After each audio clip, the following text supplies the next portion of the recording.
semua kepada teman-teman那个马杜我们花花也马杜啊，就是mari kadang mai kan share faktor yang mau Halo. halo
Fazla.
kata pemilihan luar,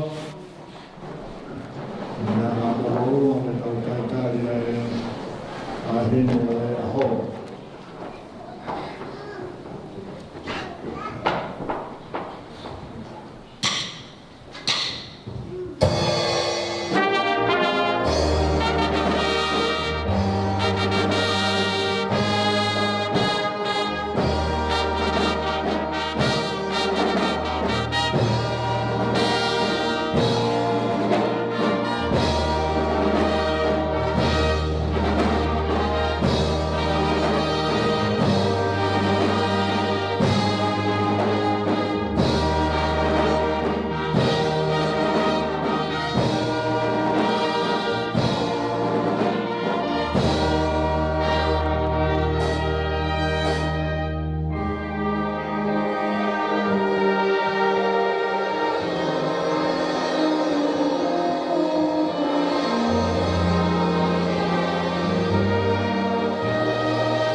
Oke, Pilao.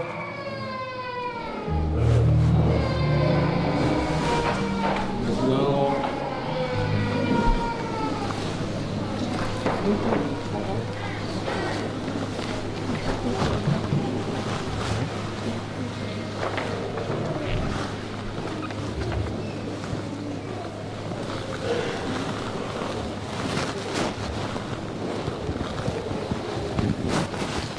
Matavai, asio tua.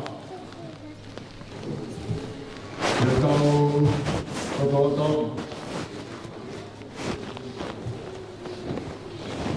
Makapia, mamaka. Hagea piha deho. Hagea piha mana, ita. Nahongai ka ponua. Patapatu hiua, o mama tu atau hiua ponua. Patapu kia sekretario e vahe ponua mo hawe whakau. Ko patapu heni kia Semisi porito tupu wale Kailahi. Pepehe kia Otolose Tenifa. Ja kun korike kun whakatu he tala whaki o e whanua me lot. Kai puka e whaila maari e koni ke whakahae o hinga. O mō mea mai ai o tau kau whakataha i he honi he tūtūni ko whai he tala mauni mai whine muini. Ko e tau i he ni ke whakahae ke o tua ai sākara meta i he loto e tala mauni mai whine muini ke whakakato a hono whinangaro koe maari koe nofo mao ne oni. Koe au i he nia ia nau aha sewi koe whakawhonga e mehe pureanga ia mo e sikaitari e mai whanua mai kau whawhikau koe whakawhonga e mehe tui whakarotu whakaristiane o maari a honi. Ke tau kau whakataha, e hike e wheri lau lau koe ni, koe otua nā ne tūtūne a honi mo kau tolu. Ke tau whie mo hāteila tau, e awa ofa amana lei e otua, ko ne whakoroa ki tau tolo whau mai, i e talawauni ma moe whine muini, o tau whie ai e a honi. Ka mātai tau wawe a honi, aga hemi ula ke espera pia e fai ka u fihi kala karigare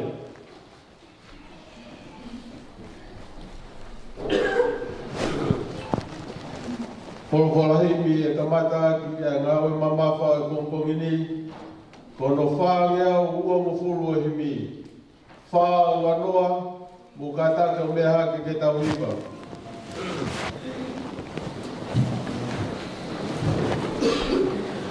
si koe o kena i loto kāreri, nai fua ha i hena a iwi o eiki.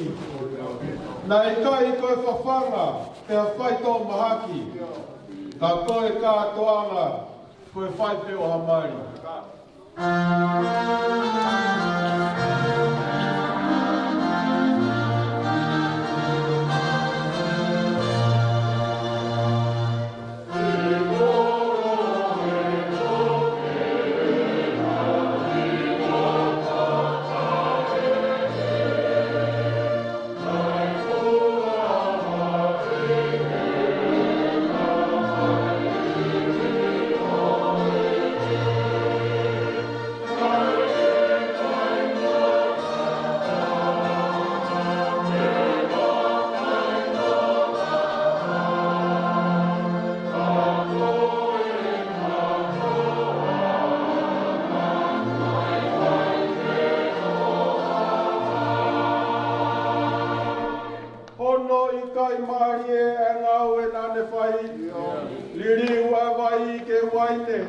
Ke whakatata aki.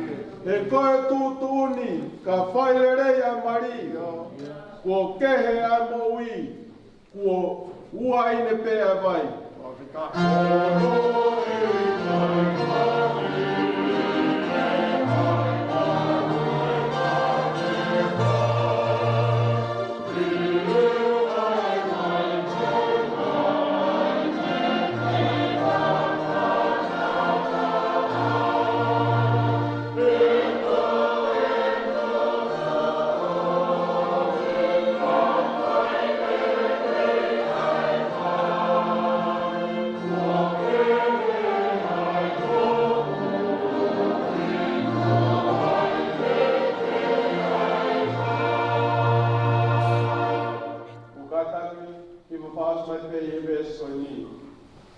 Koe kua tā kuaki ai tau tamai ia. Ke hoko pēa e mari i koe koto whiawhia. Ke hanga ori aki ai tai ngā katoa. Kai piki ke wai whi. Koe matai koroa.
O lama i ke mauhau ki he ao e awhiona I he kongkongini.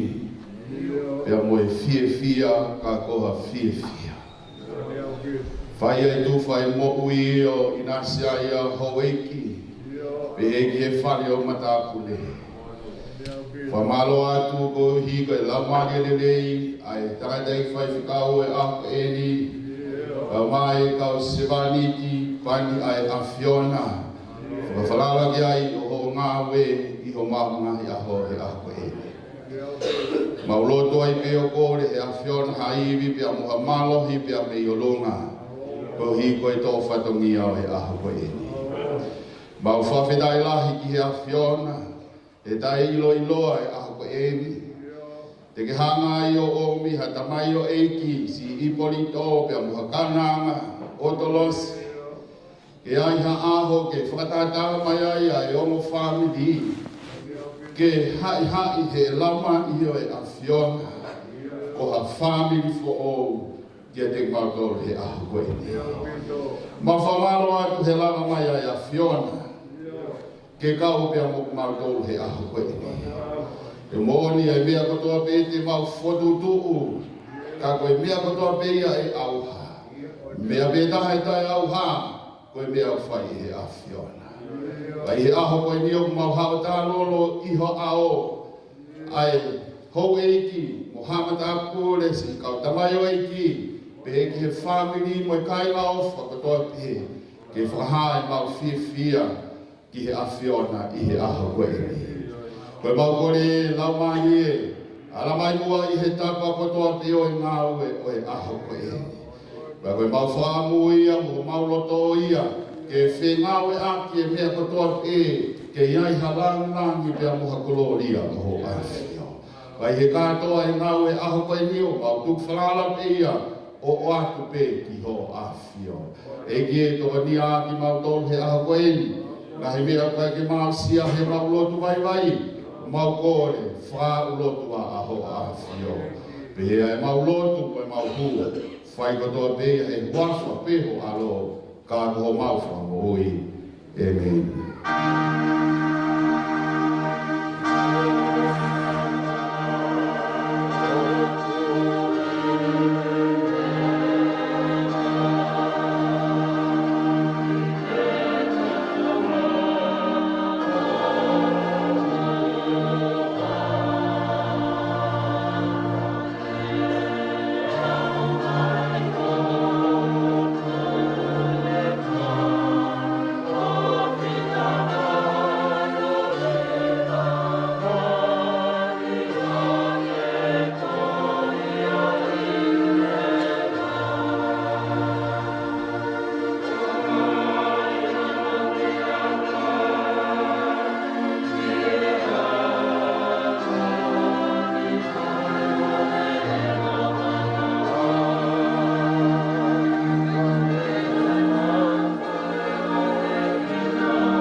Koe tau whakatai ni ao e o tua makaini.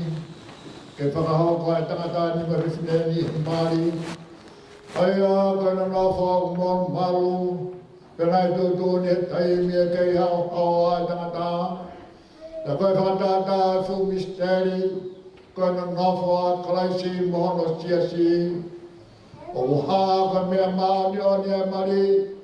Penai hono kātua ngai a kalaisi. O ne whakalangangi i, ne whai ai ne uaki mana. Ka wikai koe mea ke ono ke ai iha taha, pe ke whai ha mumu, no au hange, koe mea wainga. Ka ke whai tukanga, pe a whakakau kau i. Tai he lota pasia ke o tua, ke oua ngā puri whoki a ngā huhinga o e tūturi koe iau. Ai ave ta ofia auha ho tau whahinga. Peke tūpua ne kina ka kai hea whara lotu. Kai umaa mea te pū ke ai haka tawani aki. He tau whanongai mamani i hele lei. Moe koi whakatau osi. Koe mea koe ia mo hoko ai ki heni ai o kainani. Koe ai hataha. Koe a kai hataha une ilo kia mea, au ka tonu ke tau whiana mari, kene reami ki ai, pia kai kai, kene rongope, o tangata.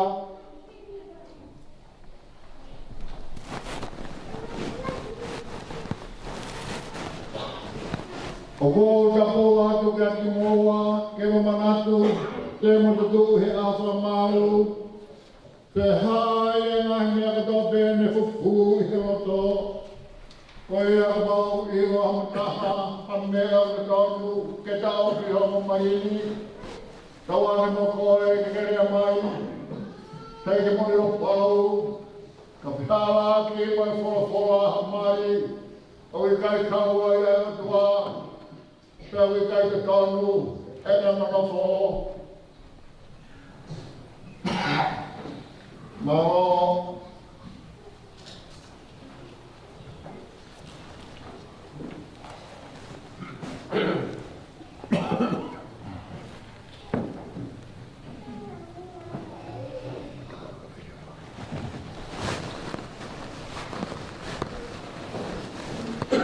Wahao toini, ayo me mari, koe e ula whakahae loto, koe i morito, Hiria, te whahare a roto o Otolose. Te kou whaamu, ke mo tari mai, i reo lahi koi ki mo o tari mai. Semisi i korito te pumare Kailahi, o ke roto ke mau e wheneni, mahu wai whakamau, ke mono whataha i whamau maa joni, o whatatau he tutu ni ai o tua. Ia o whakateia, mo ke whai whakapa whakateia, ka ke tauhia, i hamahaki, moe ne moire rei. Ka te ke puri tua, ke se whine ka tope, ka ke noho koi ke teira pe, koro tō ngā kuru mo whakatau mo ui, ko horo tō ia. Io, ko hopuro tō ia.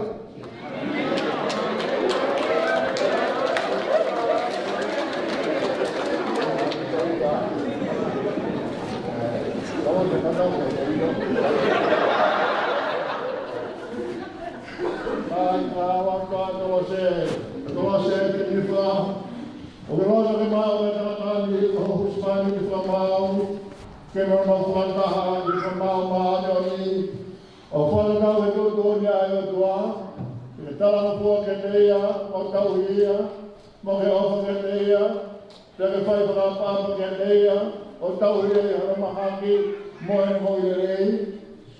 Te ke whitua ke tangata ke he rope, ka ke noho koi ke te ia pe i horotoha, o kumu whakatau mo ui, o horotoa ia. Ia o horotoa ia. Kei tau toa ia. Toa te mai, e te toa te he kunau atu e kuri. Te wahi ka te kunau atu e kuri. Mai o ne, waki e te te. Oh my God. Kaya mai o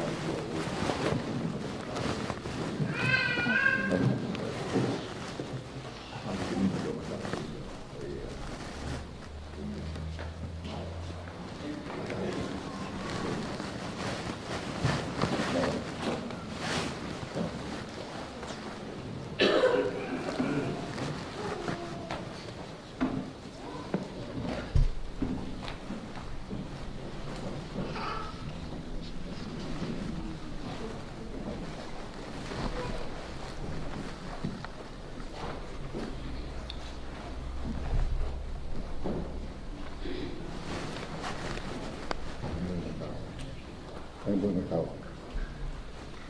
Ko Semisi Polito Tupuvare Kailahi.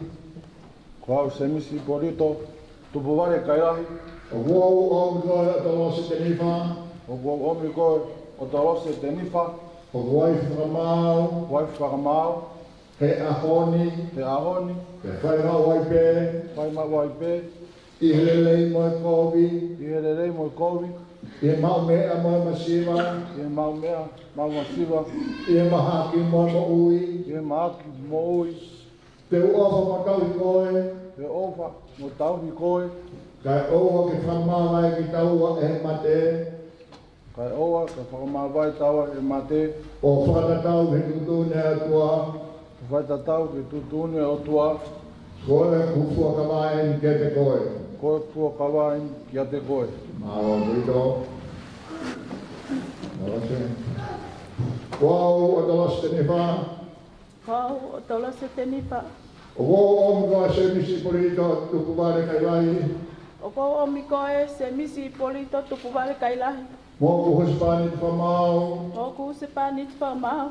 He ahoni be whainga waipe. He ahoni be whainga waipe. I lelei moe kovi. I helelei moe kovi. I mau mea moe masiva. I mau mea moe masiva. I mahaki moe mo ui. I mahaki moe mo ui. Te uofa mo tauhi. Te ofa mo tauhi. Mo talangfua ka te koe. Mo talangofua ke te koe. Kai oua whamawai ki taua e mate. Kai oua ke whamawai ki taua e mate. O whakatau i tutune o tua. O whakatatau ke tutune o tua. Koe fuakawai ni kia te koe. Koe whakawain ke te koe.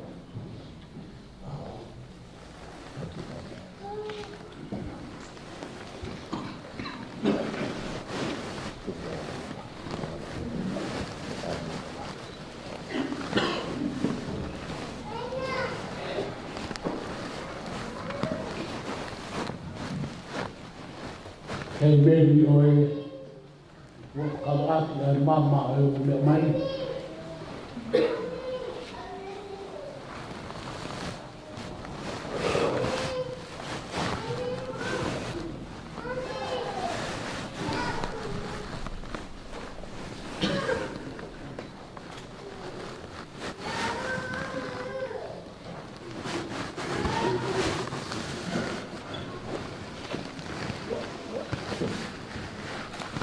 E tau lotu.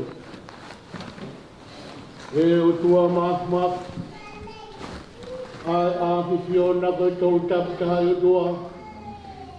Ai tamai. Mo aro. Mo lau maari e maan oni. O pori atu ke ganga opa. O whakatapui. Ai mama koe ni koe whakaironga. O kovinani te ko whai. Ia te ofa a Semisi Polito Tupuvare Kailahi. Ia mo Otolose Tenifa. Ia sisu kais ko alo mau whamui. Ne.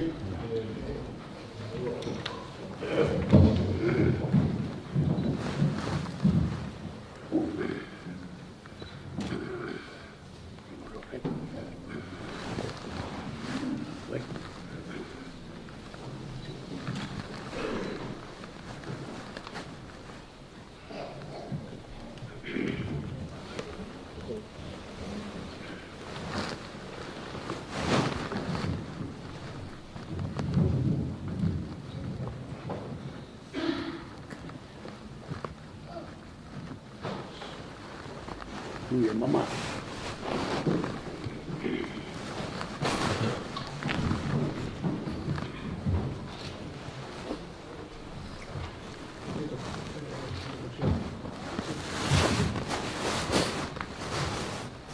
Tak ada angin buiman. Kain ni Otolose. Kain e Otolose. O mai ai maman. O ai maman. Tenifa. Nonima. O whakaironga. Koe whakaironga. O kovinani te. Ai kovinani te. O tapwheia. O tapwheia. Wawhai tamai. Wawhai tamai. O aro. O aro. Lau Maria Manon. La Maria Marion. Amen. Amen.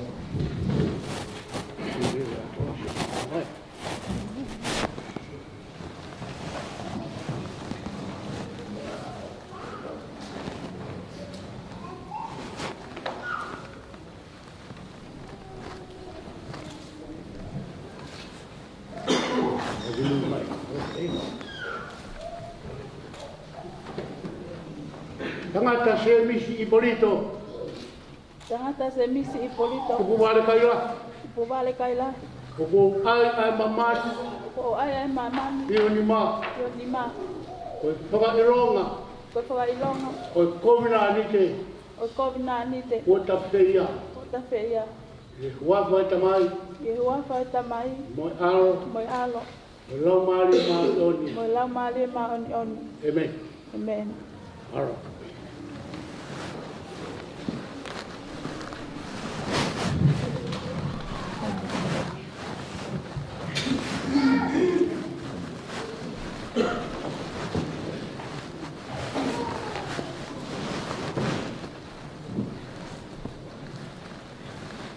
Kena tolu ku whahako heotua ke oua na whamawai tangata. Ko mea rea Semisi Polito tuku wale Kailahi.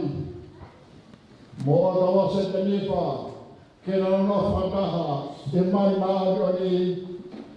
Te kuona whakapauai he aorotua mo te kaini. Te kuona whakamooni ki ai he na whituke ni mahona ni maa. Ko ia i o whahaga huspaniti, moe waifi, e hua whaitamai, moe ao, moe laumari mao ni honi, o whake tāpua ki i, mo whango ui, mo tauhi i mo ua e o tuaka tamai, moe o tua koe ao, moe o tua koe laumari mao ni, o whake a whio a ki koa ki a ki moua, te whawhona ki moua, ngā ka buat whanau mari o tope, ko i ke pehe homo whianga e he mui mani, ka mo mau he māma habu, ai mui ka ngata, e mani.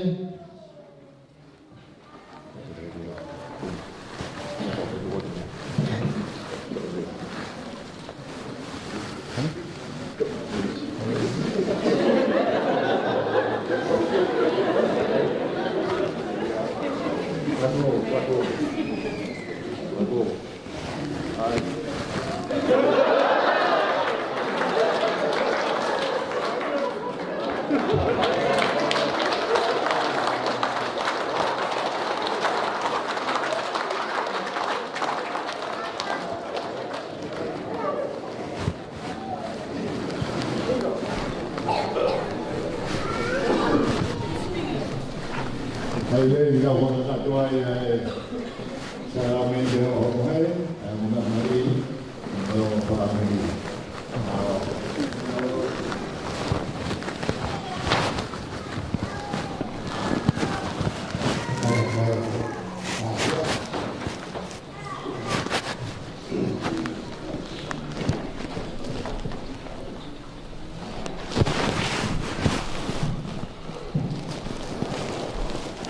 Dito kay Otolose tau whakakato o mohe a eiki e silang aki ai komina ni to e ahon ai koe sino koe ta o Kailahi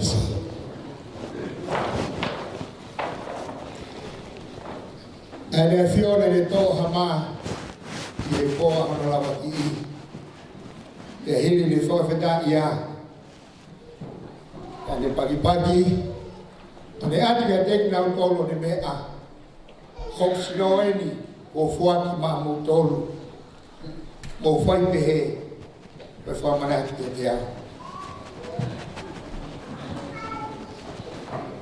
Te foke ne toa i puhiria e homohe, te hili ne fua feta ia, ane ati ka tek na utolo ni mea, te mo winu kotoa pe mei heni, he hok toto eni, koe toto e fua kawa fuoi. Ai ko iringi ma mo tolu mo Kailahi. Ko holo winga ke lava e fomo mo le ngahala. Ilo ha mo winu ia mo fai be mo fomo natu. Amen.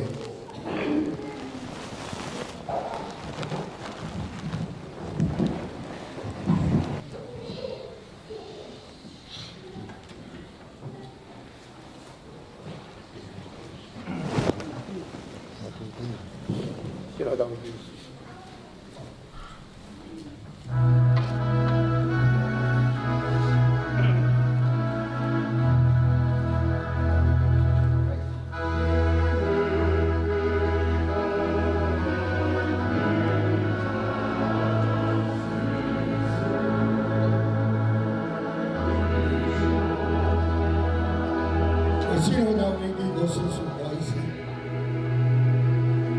Na pergi ay ko si ko. Famuya mo sino. Famuya mo kula mane. Na ko hono hinga ke mo ako ay ke mo ta kata. Ko na kai. Pero sama na to na pergi ako ay sino ko. Ito ko niya yola to yola.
Taimeni whaia whamoni o me mari i he taimeni.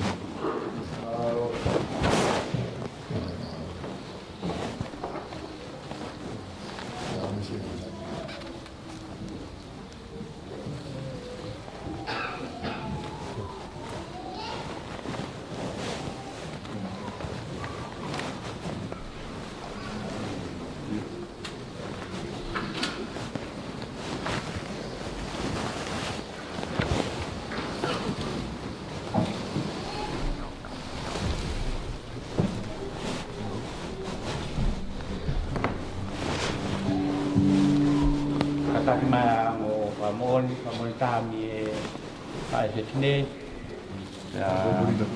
amon tahan yang ni ay Semisi. Figure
I surrender all to you. Everything I give to you, withholding nothing, withholding nothing, withholding nothing, withholding nothing. Ko whakato e whakau sea ka mai ka whakau ai o mari whakaustiane i e waha o Semisi i polita tukuware Kailahi ka maa Otolose Tenifa. Pea ko whakato a tūtūni a kurianga whai whi whakamori tohi tō hi ko e ki whakaata ai mari ko eni. Pea ko kakato moia ko ia ko tākiheni ko ata ai ririu ingoa o Otolose pea mi he Otolose Tenifa i e Otolose Tenifa Kailahi. Mahalo.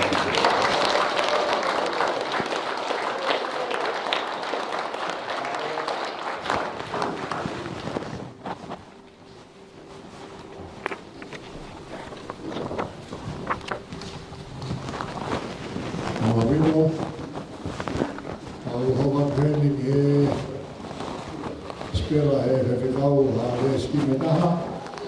Hiri e whai e whewhikau e smeka toi haki kōkō wharau mari ma e mea mari e te whakakato rewa e tau whiu ia ngā e hani marapito.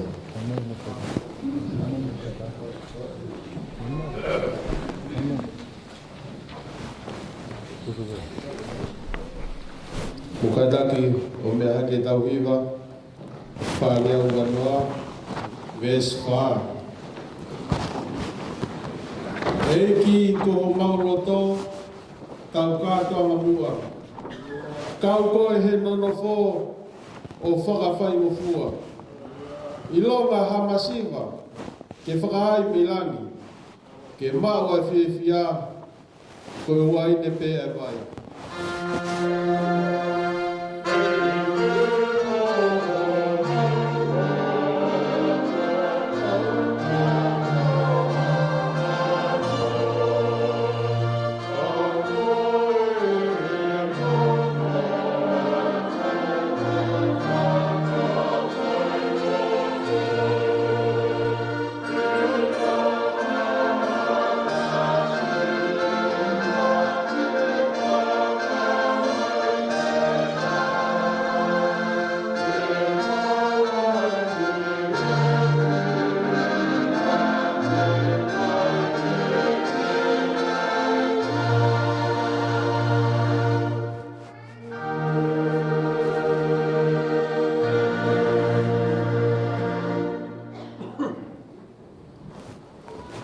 lalo.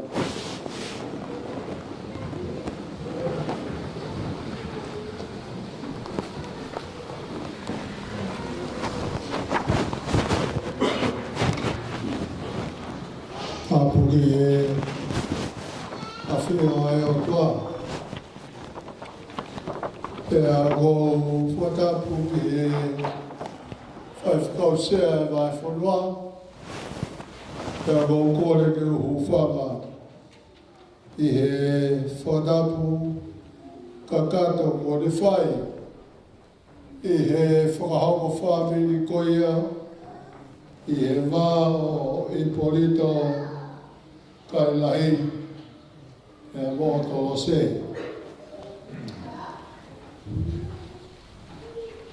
Nā whaape ko e whaapuke whaa ki Malanga. Nā whaape ki u whaipe mua a wai lea o whanua ko e whawhola e whala ai are e kai. E koe a ko lavei ko Ipolito Kailahi ko whohaia i he iki. E ko Otolose Kailahi i he ahani ko ofi whine moia i he iki. Koe a ko whie whawhola pe ai whala ko ni kai tuku mua ke whaiha mau ki whakaloto whare ia. Pea mo e whoha koe ni kai maha ai o whiwhine koe ni.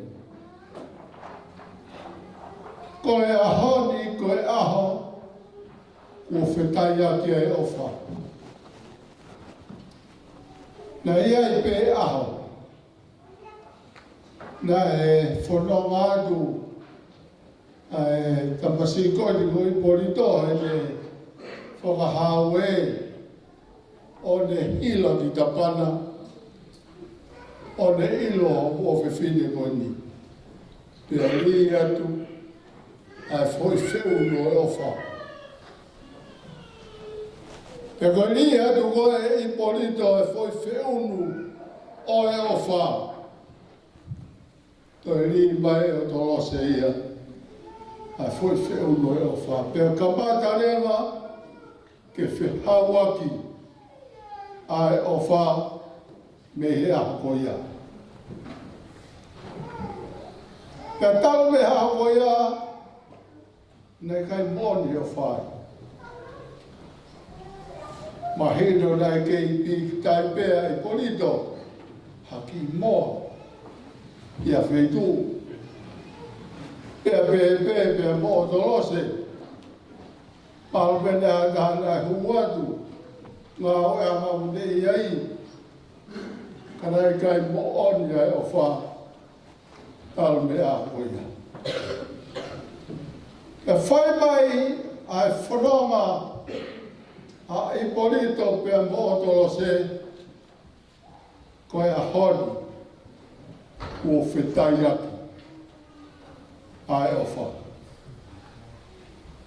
Pea koe o hina o e ofa o whetai aki o peheni. Koe whoi afo ofa koe nei i e Ipolito e aha koia. Ko katoa e a tutplotu. Happy family ko tope o Ipolito.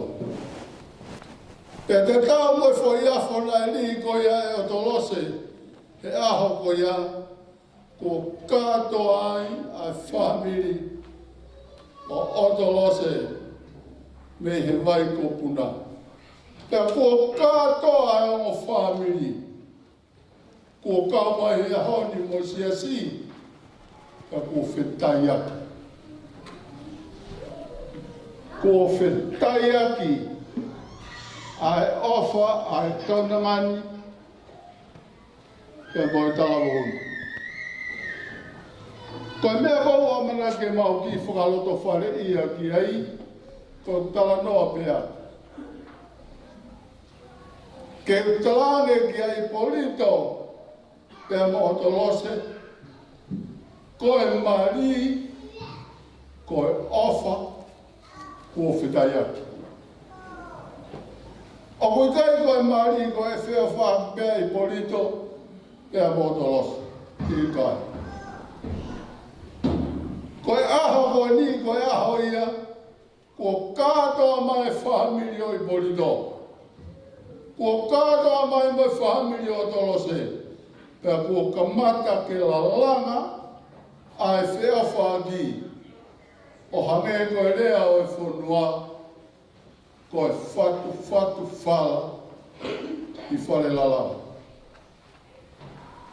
Koe ea koe whetai aki koe ofa e ahoni o kula lava ia o whakatonu ki he fula lava kou toka koe. Ki he ofa ai o tua. Te ko whampe i polito pe mo Otolose, awa nā mo te o kumi ofa mai ke mo la langa ke a whamiri. Te awa nā whaiwhaiange ko mo whai whakafufu a mea i hamoloto whare. Pe awa nā whaiwhaiange ko ai ha mea ke tai mooni i hamoloto whare. Ai e mooni ke nofo i hamoloto whare. Otolose ka wea whaia i a purotu ai mooni. Ona ke o whaloi. I polito ka wea whamiri Otolose ai mooni. O la o whaloi. He kuia i pētai me taha ia ka ainga. Ko mo whai mogi foi mea whakafufu i loto pe i homo i whamiri. Ia i mea hau pāi. Ia wane pā ko ia o mahino ai. Pe nai whetai aki koa ho omo whe ofa agi. Ke whatu whala.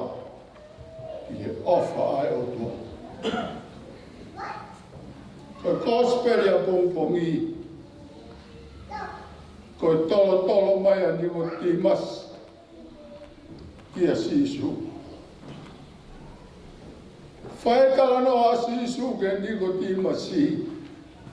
A talanga e sisu ke niko timas kapau. Ko tala ke te motolo ngahi mea mamani ka koe ke mo tuikia. Pe te ke tui whewhea i kau ka tala ke te koe. A ngahi mea o langi. E koe ofa e o tua.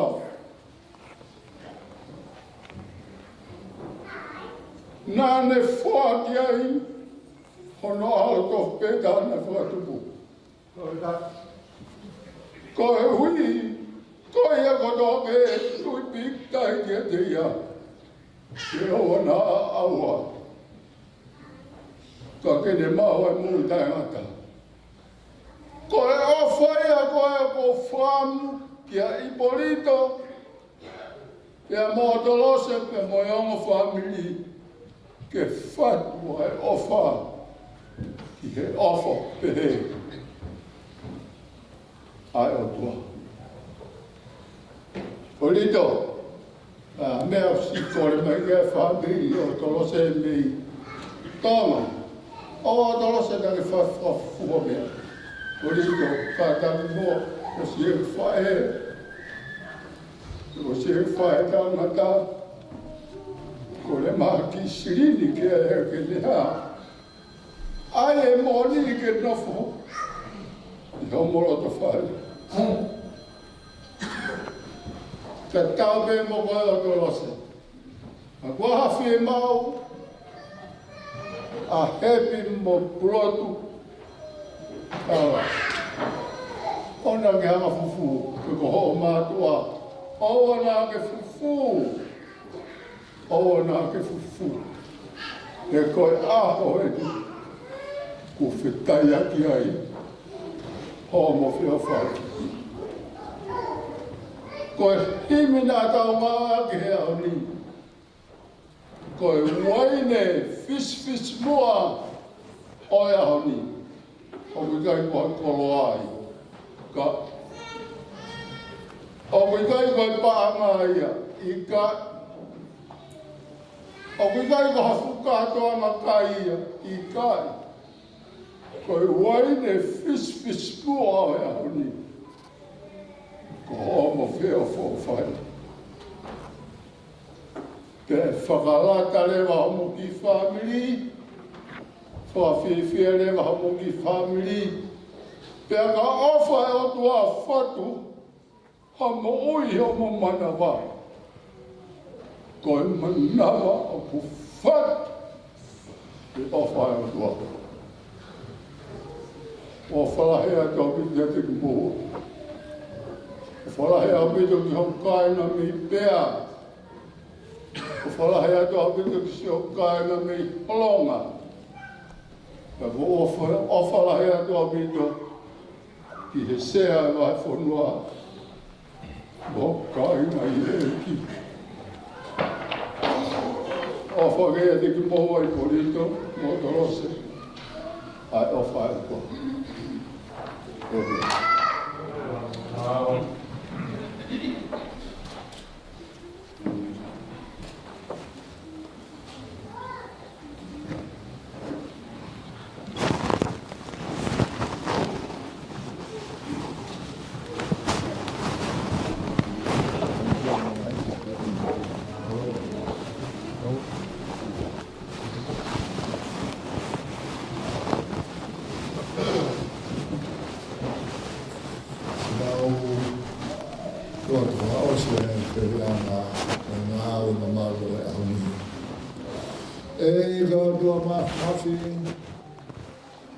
Fiona na ka ngauhi e maunga hi matua ha tama mo iwi o ke tāpaki i e nanono fō o whāke ke hiwa ke heo me ani ai koroa ho keresi o whakatapu i ki naua ai sina wera mari e ke nanono fō wheo fō whani ke o sina mo ui kai hoi fuai te whinaro i aki naua. E ka kua e palahame mo ai sake mo se kope. A whiora nā ke tāpaki e nauno fō ai kau pēteri a koia. E ke hipo pehe mai i ho tāpaki e o me ani peuhi ke na whai whinaro. E nofo mawai pe i he lau ka pakau o mo ua ho o wha. O au ke ngatanga na mo ui.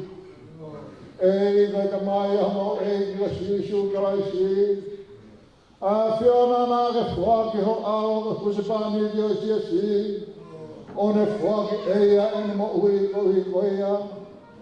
Ke toko mai a anga koia, ke hanga me ani. Kohi ke o whai ho no waifi e tangatani. Peke hanga rei mo tau fua te whineni ki hono se pani di. Kāne whakatou hoko koe ea o e pureanga tangata. Ia sisu koho mau whama ui e meni. Ko e kresia e ko sisu kalaisi mo e whai o tua. Mo e whiohi e lau mani maunani ke e mo toko topehia o tangata e meni.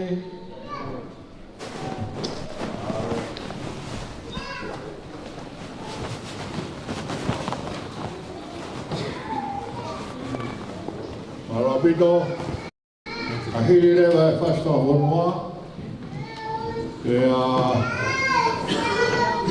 maupe homo mea, e mua tua e amania mari, munua tua e kaunga whanamat, ki he matapā ki mui, mo toki lava ki peki ai o whare whenua ki ai, ke whakaumo mai pe ka tutu hankawa, Ia matau mo e pengu, e tūtūni, ai tau whanua i he koe mai a honi. Nā o pito, nā rea purunga, e tau whai e whasi o whanua.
Hei, bonga to mai lai ni ke mai ta ko mai.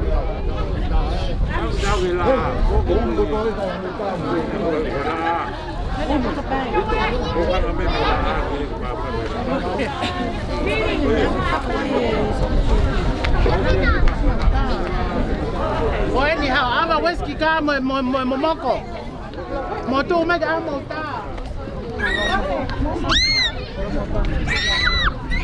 Jinx, double jinx, full stop.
No, sit down.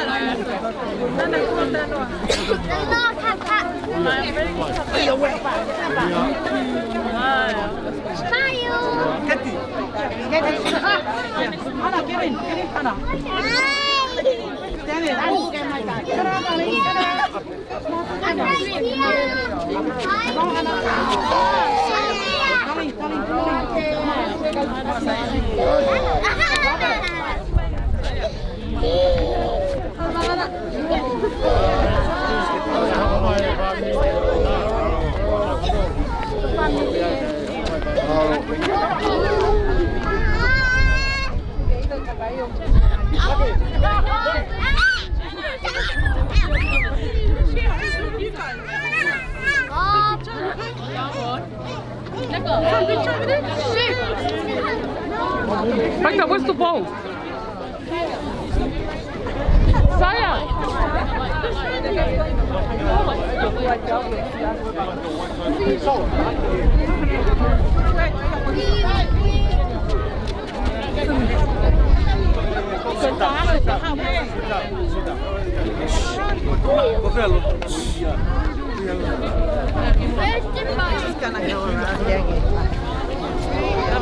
Banana, syuketa.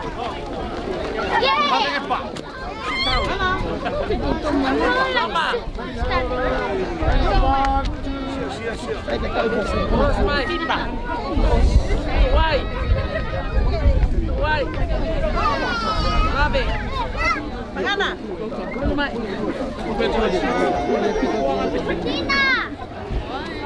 Pili, porque ai mai hen ya play ata. Kawalu. Saya. Agi holonga.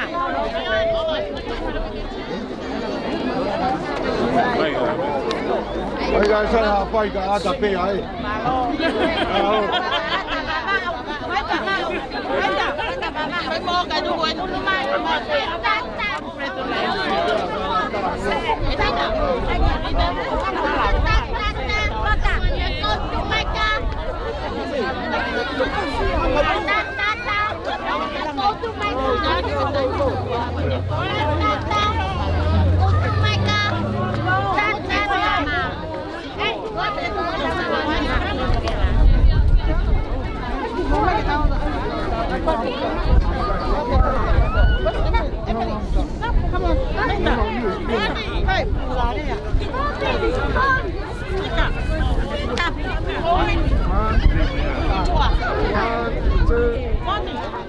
Rồi, alo ơi.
Mari kenal ke kalau tahu.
Malo.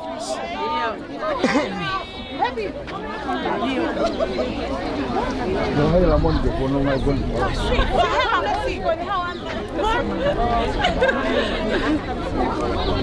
Okay, Billy.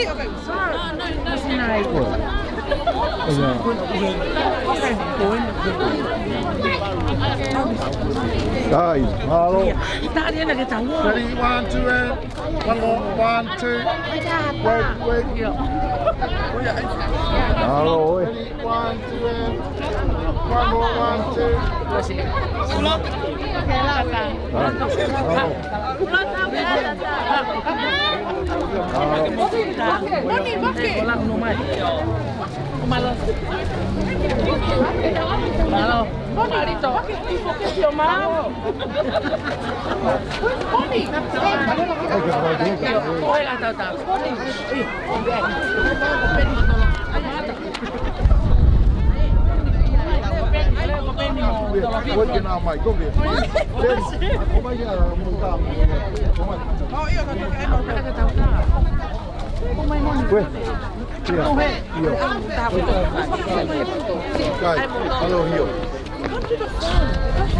Ready, 1, 2, and happy.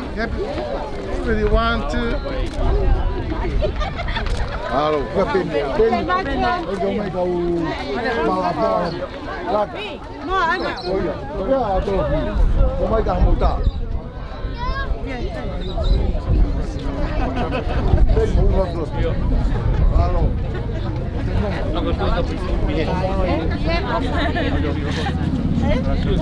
Oh, Jerry.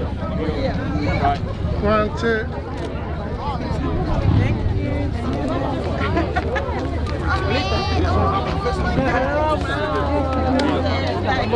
Là ai mới phải rồi cái tụi ai thì ta.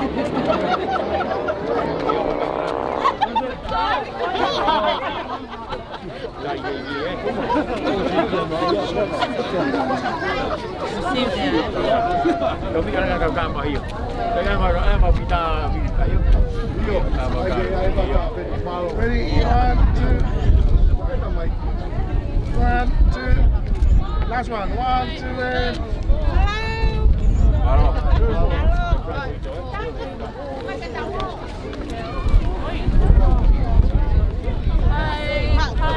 You know, you're in that guy.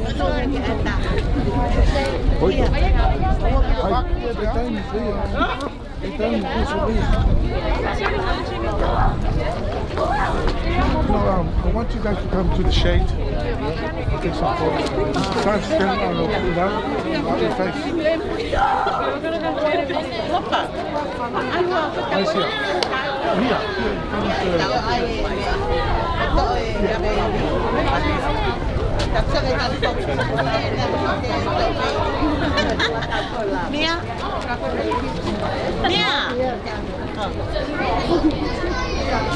Grab 1, 2.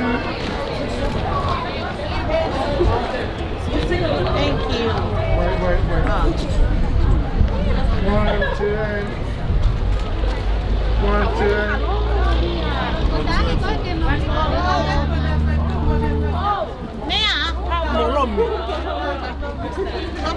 Cái ICD đi rồi. Mà bể đều à? Ready?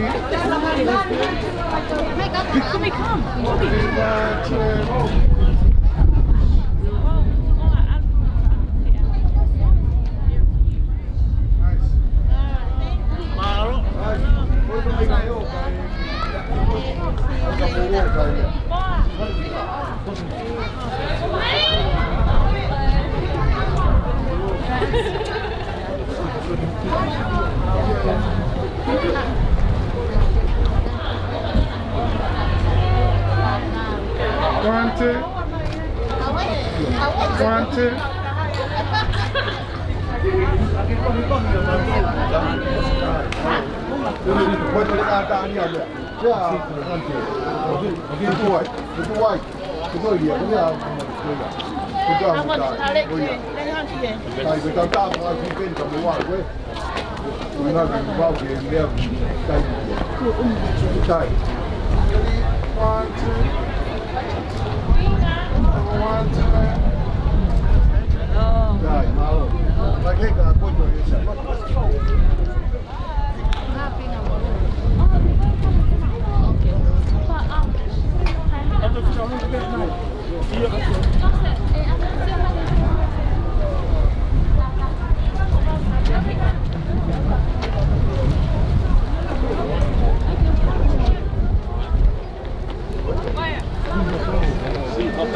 Semisi, tahawatolu.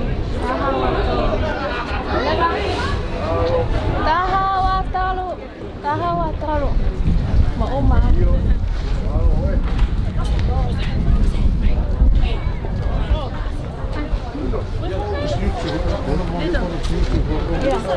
La emoción, Mariette.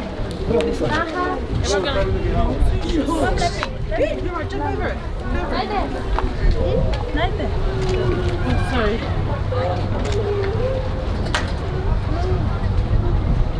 Where's the rest of your... We're still packing up here.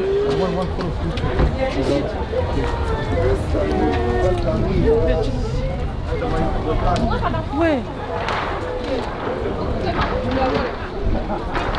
Ready, 1, 2, and 1, 2.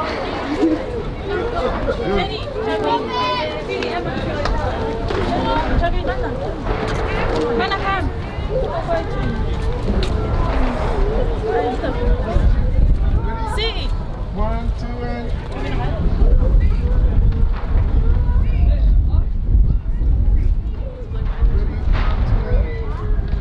See, come. See, come. 1, 2.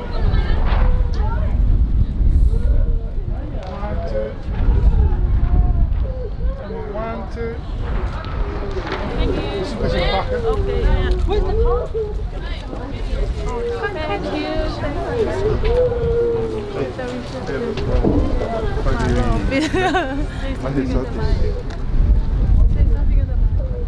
O fatke family kita ngamalo kola vai kong arang ke family for oe aoni and welcome to Miss and Mrs. Kailahi. Bye, love you all my sibling and my mom. Avaka baitala. Sio. Tamukan sila. Pekavos. Ovala ya. No. Fatu.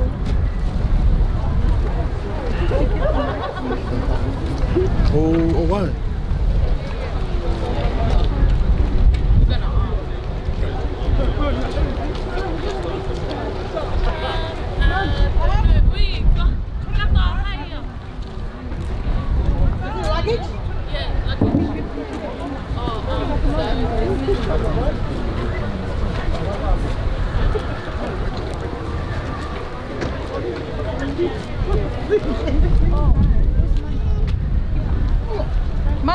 Mana? The bag?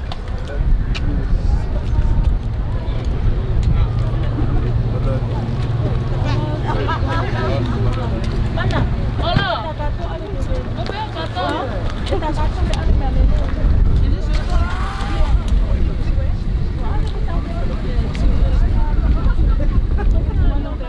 Belly.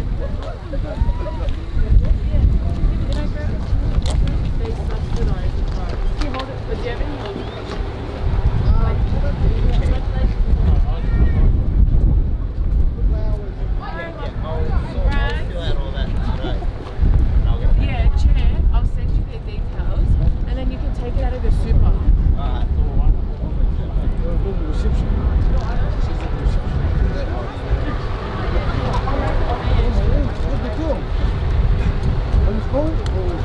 Mana?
This guy, appreciate that big light.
mom and dad already got it.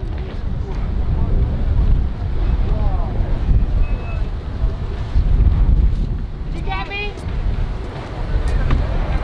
Now give a bye. I'll see you at the hall. Bye, Loselito.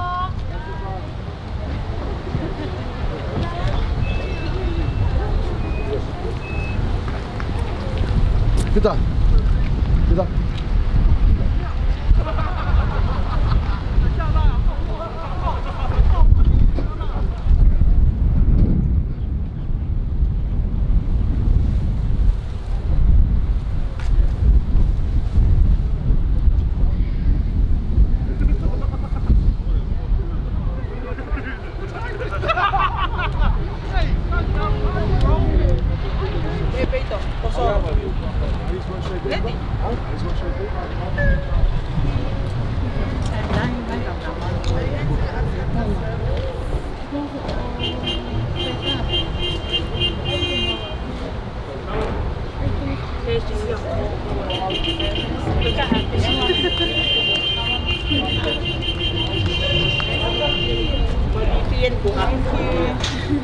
You guys all look beautiful.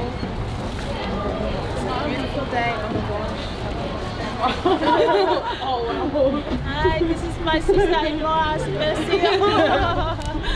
Congratulations, Mrs. Kailahi.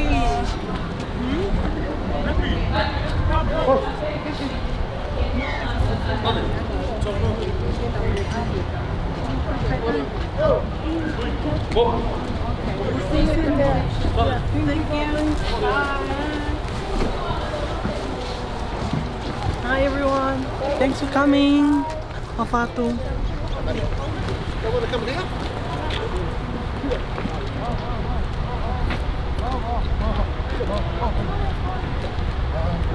You want to come again? Yeah, we'll just go there. Okay. And then what going here? Just take my uncle. Yep. Take him straight to the reception. Straight to the reception? To the reception. Is anyone else coming with him or just by himself? From all of it. Yeah, just these two. Yeah, sure. The back of the car park. At the back? There's a lift there. Stop them there so you can come up. Yeah, of course. Yeah. Okay, I'll offer it.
Wala baita osa ko ga siwa ko ga family Islam ko.